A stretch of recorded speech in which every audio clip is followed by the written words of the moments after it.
Hello friends, today we are going to discuss MCQs based on the electron gain enthalpy. MCQs based on electron gain enthalpy or call it as a affinity.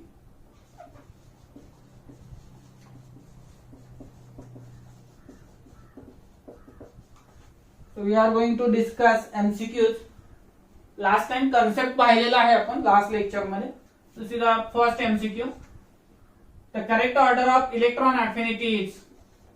The correct order of electron affinity is.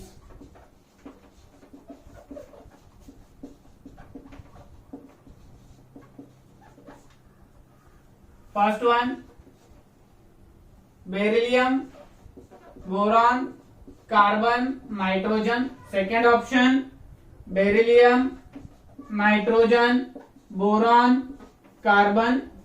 Third option, nitrogen, beryllium, carbon, boron. And fourth option is given, nitrogen, carbon, boron, beryllium. Okay, for solving such a type of question आपण थोडं एक exceptional trend बघितलेलं होतं बाळांनो, आठवत असेल तुम्हाला तर. एक व्हेरिएशन सांगितलेलं होतं आपण.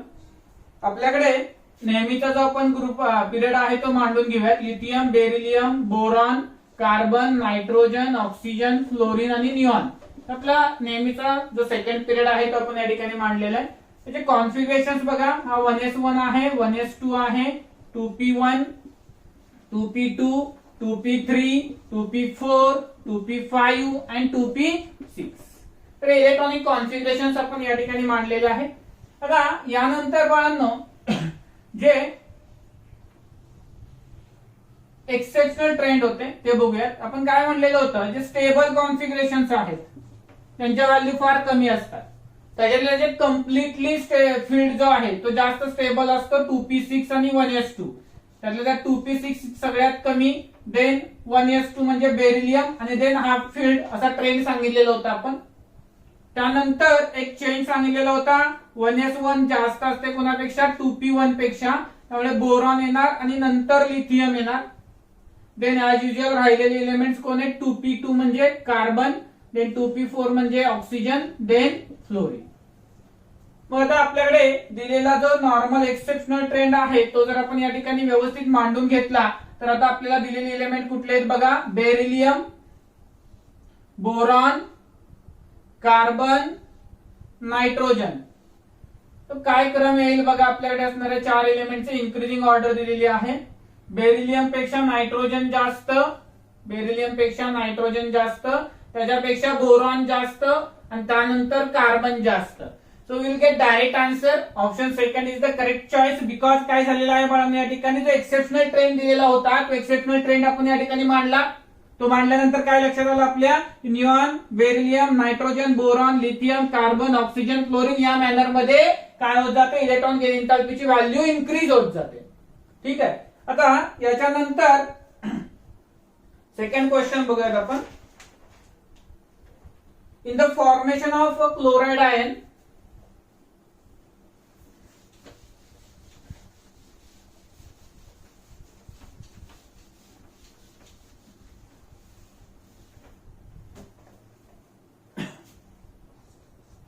in the formation of chloride ion,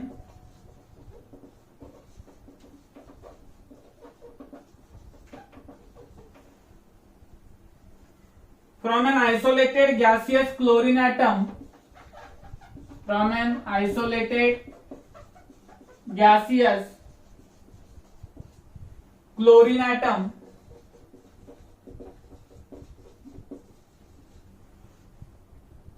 .8 electron volt energy is released,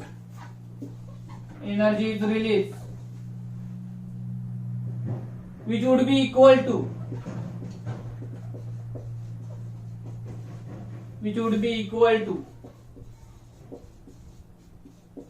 options given are electron affinity of Cl minus,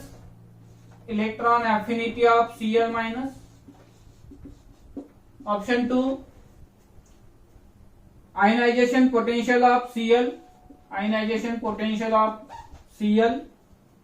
Option 3, electronegativity of Cl, electronegativity of Cl, and option D, ionization potential of Cl minus, ionization potential of Cl minus. पाहतो याच्यासाठी पुन्हा एकदा मी concept revise करतो, लक्षात येते का बघा तुमच्या. आपण असं म्हणलेलं होतं की कुणाचं विचारलं in the formation of chloride ion from an isolated gaseous chlorine atom, म्हणजे रिएक्शन काय आहे, आयसोलेटेड गॅसियस क्लोरीन ऍटम पासून क्लोराइड आयन तयार झालेला आहे, म्हणजे अनेक इलेक्ट्रॉन काय केलेला आहे, एक्सेप्ट केलेला आहे.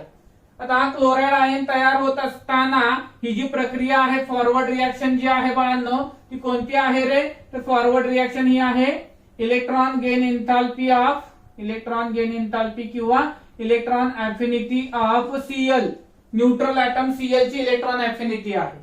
म्हणजेच या ठिकाणी विचारलेला क्वेश्चन काय आहे बघा, in the formation of chloride ion from isolated gaseous atom 3.8 electron volt energy is release. So energy release म्हणजेच काय दिलंय आपल्याला, इलेक्ट्रॉन अफिनिटी ऑफ Cl दिलेला आहे, which would be equal to, म्हणजे पुन्हा एवढी असेल. तर आपण असा कन्सेप्ट सांगितलेला होता बघा बाळांनो की न्यूट्रल ऍटमचे इलेक्ट्रॉन अफिनिटी जी आहे ती इक्वल असते कुणासोबत, ही रिव्हर्स रिएक्शन आहे. रिव्हर्स रिएक्शन कोणती बाळांनो, loss of electron, electron removal केलेला आहे. इलेक्ट्रॉन रिमूव्ह केल्या म्हणजे काय आहे, आयनायझेशन पोटेन्शियल ऑफ कुणाचं एक अनायन, अनायन कोण आहे या ठिकाणी, Cl minus. So correct answer will be the option जो आहे तुमचा तो कोणता दिलाय बघा, correct option ionisation potential of Cl minus. Electron affinity of neutral atom is equal to ionisation potential of its anion, आणि ionisation potential of neutral atom is equal to electron affinity of its cation. बघितलंय ना आपण, झालंय, आठवतंय का बघा, last lecture मध्ये आपण घेतलेलं होतं. Now third question regarding the electron affinity, oxygen ऍटमच्या इलेक्ट्रॉन अफिनिटी रिगार्डिंग आहे.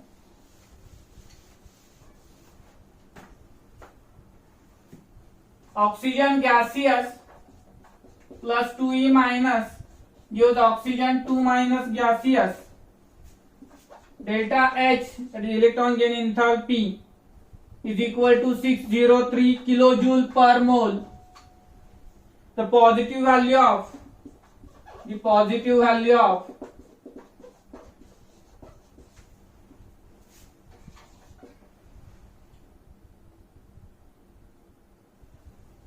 delta Heg is due to, त्याची पॉझिटिव्ह व्हॅल्यू का आली आहे असा क्वेश्चन आहे. Option 1, energy is released to add on 1 electron to O minus. आता एनर्जी रिलीज असेल का रे, पॉझिटिव्ह साइन आहे म्हणल्यावर नाही, पॉझिटिव्ह आहे म्हणजे एनर्जी काय असणार बाळांनो, ऍब्झॉर्ब झालेली असणार. रिलीज म्हणजे हे ऑप्शन करेक्ट येणार नाहीये तुमचा. Second, energy is required to add, energy is required म्हणजे काय रे, absorb to add on 1 electron to oxygen minus. This is correct answer. Why this is correct answer, because positive sign always indicates energy is absorb. Energy absorb केली हे indicate कोण करतं, positive sign indicate करतं, आणि required म्हणजे absorb केलेली आहे to add 1 electron to oxygen minus. तर ऑक्सिजन मायनस मध्ये एक इलेक्ट्रॉन ऍड करताना काय झालं असणार, एनर्जी ऍब्झॉर्ब झाली असणार आहे. सी, आता हे का म्हणतो आपण पॉझिटिव्ह आहे बघा, आपण असं म्हणलं होतं ही फर्स्ट इलेक्ट्रॉन आहे ना, add on 1 electron to oxygen minus 1. आता ज्या वेळेस हा ऑक्सिजन आहे ना त्यानं एक इलेक्ट्रॉन घेतला असेल का नाही सुरुवातीला, त्यावेळेस तो कसा झाला असणार आहे बाळांनो, त्याची electron gain enthalpy, first electron gain enthalpy except for stable configuration he always negative असते, ऑलवेज निगेटिव्ह असते. परंतु इथे O मायनस 1 आहे म्हणजे ऑलरेडी ती निगेटिव्ह होती. आता त्याच्यात तुम्ही सेकंड इलेक्ट्रॉन ऍड केलाय, तुम्ही सेकंड इलेक्ट्रॉन ऍड केल्यानंतर जर आपण बघितलं ऑक्सिजन गॅसेस अनायन घेतला आणि त्याच्यात ऍड केलं तर O2 मायनस गॅसेस होतो, आणि यावेळची इलेक्ट्रॉन गेन एन्थाल्पी मात्र काय असते बाळांनो, पॉझिटिव्ह असते. काय असते, पॉझिटिव्ह असते. म्हणजेच आपल्या काय लक्षात आलं, एनर्जी ऍब्झॉर्ब कधी होणार, डेल्टा एच पॉझिटिव्ह तो कधी असणार व्हाईल ऍडिंग सेकंड इलेक्ट्रॉन. कुणासाठी? स्टेबल वाले सोडून बाकी सगळ्यांसाठी सेकंड इलेक्ट्रॉन ऍडिशन ही काय असते बाळांनो? एंडोथर्मिक असते. Then next, energy is needed to add on one electron. Energy is needed म्हणजे required to add one electron to oxygen minus sorry oxygen. Oxygen मध्ये एक इलेक्ट्रॉन ऍड करताना काय होणार आहे बाळांनो? एंथॅल्पी निगेटिव्ह असते. First electron addition in the oxygen is negative. And last option, none of the above is correct. None of these. So correct answer मैं already discuss केलेले. Second choice is correct. Why second choice is correct? Because during addition of second electron in a atom which is not showing stable configuration is always endothermic. Clear? Next question. The electron affinity values for the halogen shows the following trend. आता जो आपली halogen family आहे त्याच्यामध्ये जो trend आहे electron अफिनिटीचा तो कसा आहे असं प्रश्न विचारलेला आहे आपल्याला. The electron affinity values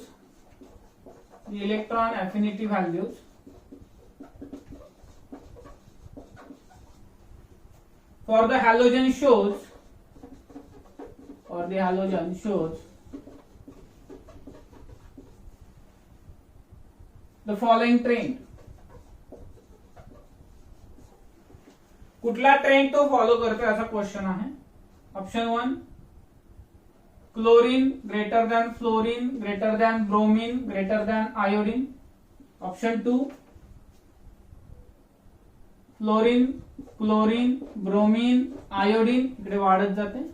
option 3 fluorine chlorine bromine iodine. and option 4 fluorine chlorine bromine iodine.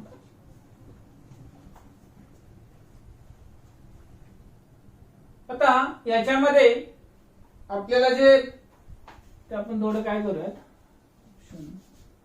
Fluorine ठीक आहे बरोबर क्लोरीन ब्रोमीन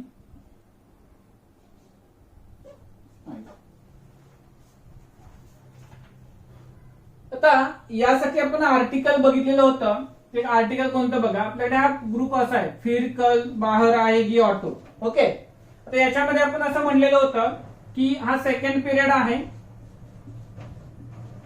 इकडे आणि हा थर्ड पिरियडचा मेंबर आहे. तर आपण एक्सेप्शन्स ऑफ इलेक्ट्रॉन अफिनिटी मध्ये काय सांगितलेलं होतं की थर्ड पिरियडच्या इलेक्ट्रॉन अफिनिटी व्हॅल्यूज ह्या सेकंड पिरियड पेक्षा जास्त असतात आणि या एक्सेप्शनल ट्रेंड मुळे chlorine will have higher value than the fluorine. एकच एक्सेप्शन या ठिकाणी ग्रुप मध्ये आपल्याला फॉलो करायचं आहे. त्यामुळे आपला ट्रेंड काय येणार, chlorine greater than fluorine, then as usual bromine and then iodine. See where is option. Option A is the correct choice. प्रत्येक कॉन्सेप्ट पुन्हा रिवाइज झाला ऑलमोस्ट तुमचा. Okay, next the process requiring the absorption of energy is. अशी कोणती process आहे जिथे energy absorb करायची गरज लागते.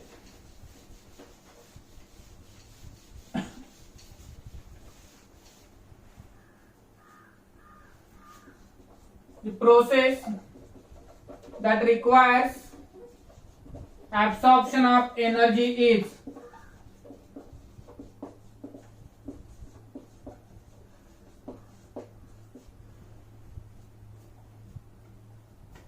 fluorine gives fluorine minus,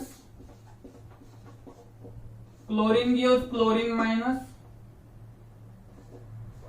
oxygen minus gives oxygen 2 minus, H gives H minus. Which process will require absorption of energy? याचा अर्थ काय बाळांनो, कुठल्या प्रोसेस मध्ये डेल्टा एच हा पॉझिटिव्ह असणार आहे किंवा कुठे प्रोसेस ही एंडोथर्मिक असणार आहे. ओके, मला सांगा इथे फ्लोरीन क्लोरीन किंवा हायड्रोजन यांचं कॉन्फिगरेशन स्टेबल आहे का, नाहीये. मग ते जर फर्स्ट इलेक्ट्रॉन ऍब्सॉर्ब करत असतील तर त्या ठिकाणी एनर्जी काय होणार बाळांनो, रिलीज होणार. म्हणजे या ठिकाणी एनर्जी रिलीज होणार. वरती एनर्जी रिलीज होणार, इथे एनर्जी रिलीज होणार, म्हणजे हे कशा असणार आहेत बाळांनो, एंथॅल्पी याच्या निगेटिव्ह असणार. आता हा ऑक्सिजन कडे काय झालंय, त्यानं पहिला इलेक्ट्रॉन घेतला होता ना, त्यावेळेस एनर्जी रिलीज केली, परंतु आता काय केलं, सेकंड इलेक्ट्रॉन एक्सेप्ट केला, त्यावेळेस एनर्जी तो काय करणार बाळांनो, ऍब्झॉर्ब करणार आहे. म्हणून याच्यासाठी एनर्जी काय होणार, ऍब्झॉर्ब होणार, आणि डेल्टा एच काय होणार याचा positive. So which option is correct one then, third option is correct. Then theoretical question आहे, second electron affinity of an element is, second electron affinity of an element is काय असते रे बाळांनो, उत्तर तुमच्याकडे स्पष्ट अगदी क्लिअर पाहिजे, always endothermic. Second electron affinity of an element is always endothermic. Question माहित असावं म्हणून बघा, second electron affinity of an element is, option A always exothermic,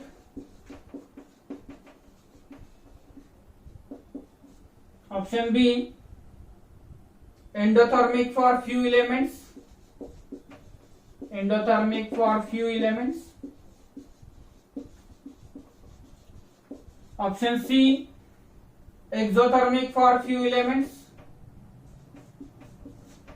D always endothermic.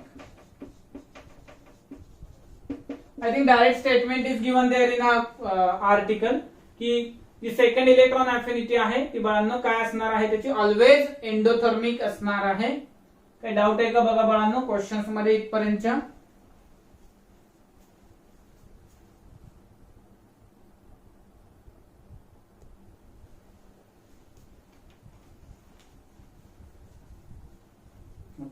The next question, which of the following configuration will have least electron affinity?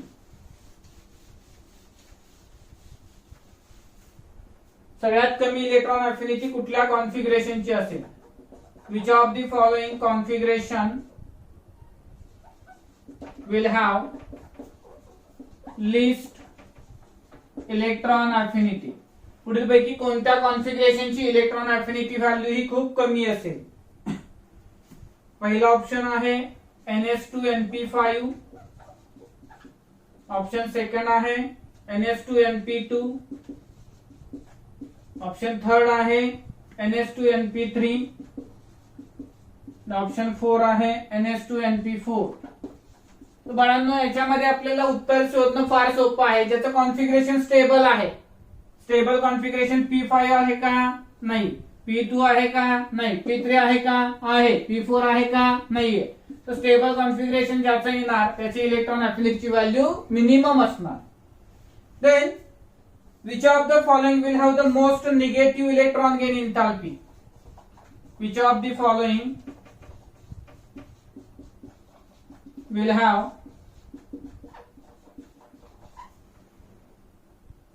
Most negative electron gain enthalpy, म्हणजे large value, most negative electron gain enthalpy,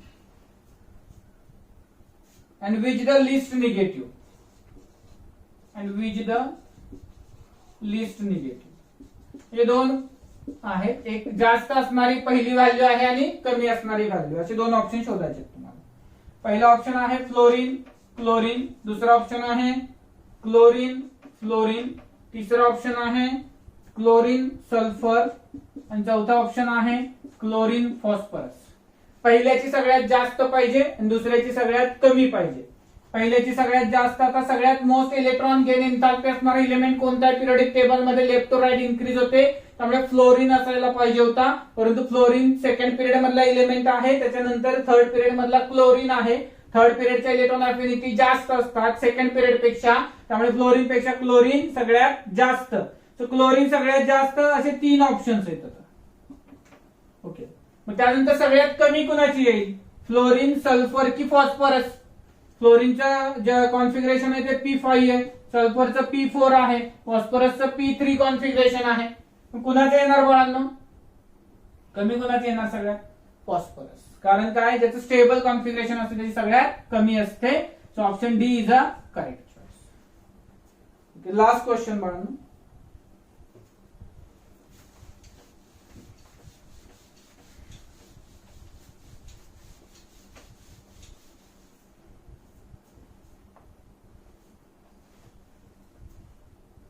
which arrangement represents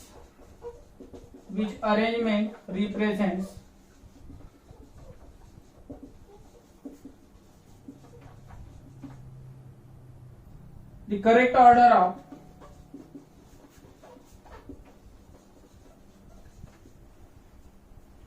electron gain enthalpy with negative sign. म्हणजे काय that value कुठल्याची जास्त आहे तेच सांगायचं. Of the given atomic species, of given atomic spaces.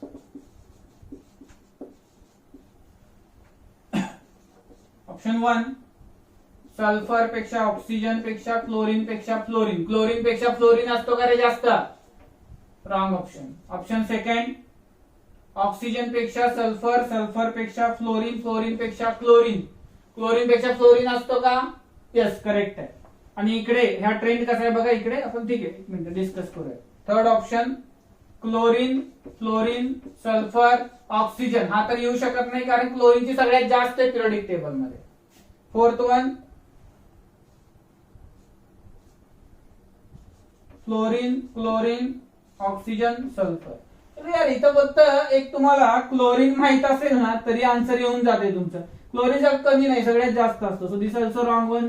हा इथे पण क्लोरीन थोडा मागे दिलाय, इथे तर सगळ्यात कमी दिलाय, इथे कमी दिलाय. So option B is a correct choice. Okay, पण आपण असं न बघता आपल्याकडे माहित असणारा ट्रेंड बघूया आपण. Fluorine, chlorine, oxygen, sulphur. तर इकडून इकडे काय होतं रे बाळांनो, इन्क्रीज होते. परंतु हा पुन्हा एकदा बघा सेकंड पिरियडचा एलिमेंट आहे, हा थर्ड पिरियडचा एलिमेंट आहे.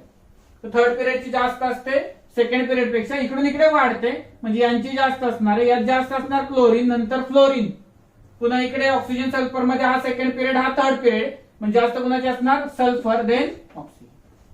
क्लिअर? समजते? ठीक आहे. तर अशा पद्धतीचे क्वेश्चन्स आपल्याला इलेक्ट्रॉन गेन एन्थाल्पीच्या आर्टिकल्स वरती विचारले जाऊ शकतात. काही डाऊट्स असतील तर बघा. मी आज पुन्हा नोट्स रिपोस्ट करतो कारण काही मेंबर्स नवीन जॉईन झाले, त्यांना माहित नसावं नोट्स कुठल्या आहेत किंवा काय. नोट्स मी पुन्हा व्हॉट्सअपला शेअर करतो ग्रुपवरती. तुम्हाला वेळ आहे त्याचा फायदा नक्की घ्या. ठीक आहे, थांबूया. थँक्यू.